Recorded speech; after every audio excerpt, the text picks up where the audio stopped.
السلام علیکم، welcome to حقیقت نامہ۔ میرا نام سید سعد شاہ ہے۔ میں اور ارسلان نظریں گھما گھما کر ادھر ادھر دیکھ رہے تھے، لیکن یہاں تو کسی چرند پرند کا نام و نشان تک نہ تھا۔ یار یہ جنگل کتنا ویران سا ہے۔ مسلسل 2 گھنٹے سے ہم شکار تلاش کر رہے ہیں، لیکن ان 2 گھنٹوں کے دوران ہمیں پرندہ تک نظر نہیں آیا۔ ارسلان نے اوپر درختوں کو دیکھتے ہوئے کہا، تمہارا ہی خیال تھا کہ ہمیں اس جنگل میں جانا چاہیے۔ میں نے تو کہا بھی تھا کہ اسی جنگل میں چلتے ہیں جس میں ہم نے پہلے بھی کئی شکار کیے تھے۔ میں نے بیزاری سے کہا، ہاں یار اسجد، اگر میں تمہاری بات مان لیتا تو فائدے میں رہتا، لیکن اب میرے خیال میں ہمیں چلنا چاہیے۔ ایک تو یہ جنگل اتنا بڑا ہے کہ ختم ہونے کا نام ہی نہیں لے رہا۔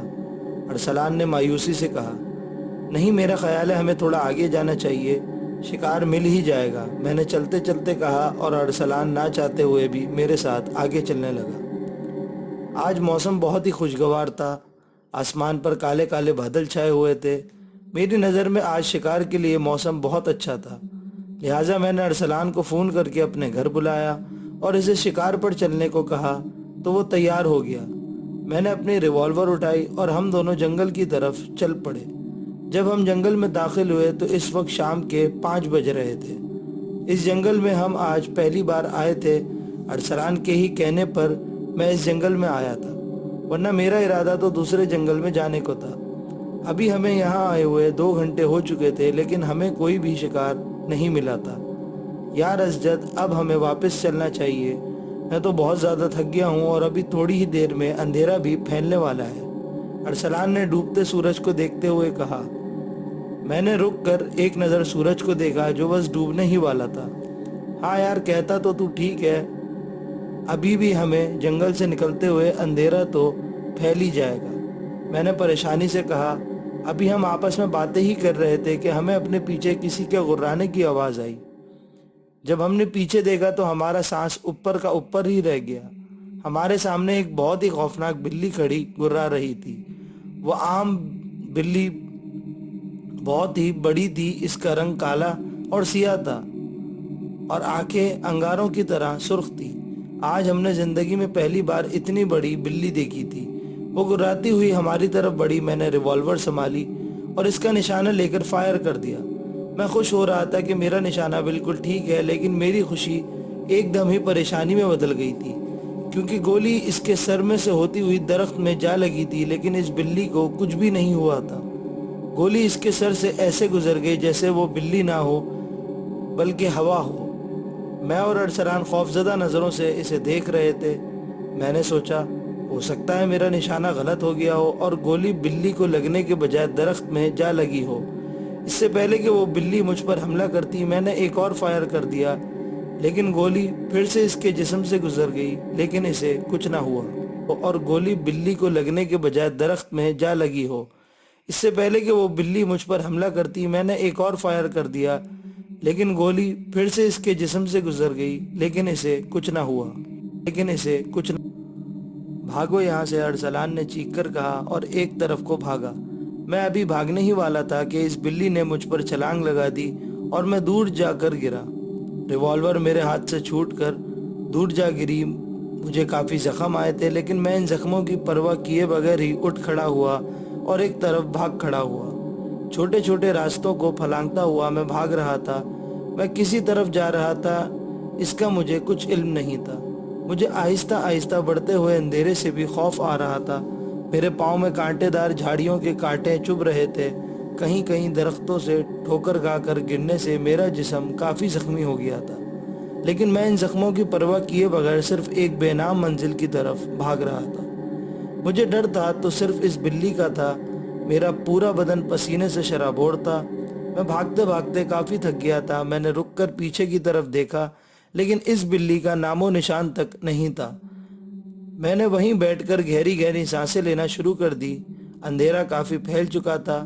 میں نے ادھر ادھر دیکھا تو میں جنگل کے کسی حصے میں موجود تھا۔ اچانک ہی مجھے درختوں کے درمیان کچھ دور روشنی نظر آئی تو مجھے کچھ حوصلہ ملا۔ میں نے اپنے زخموں سے بھرے جسم کو حرکت دی اور اٹھ کھڑا ہوا اور اس روشنی کی طرف چلنے لگا۔ میں جیسے جیسے آگے بڑھ رہا تھا روشنی تیز ہو رہی تھی۔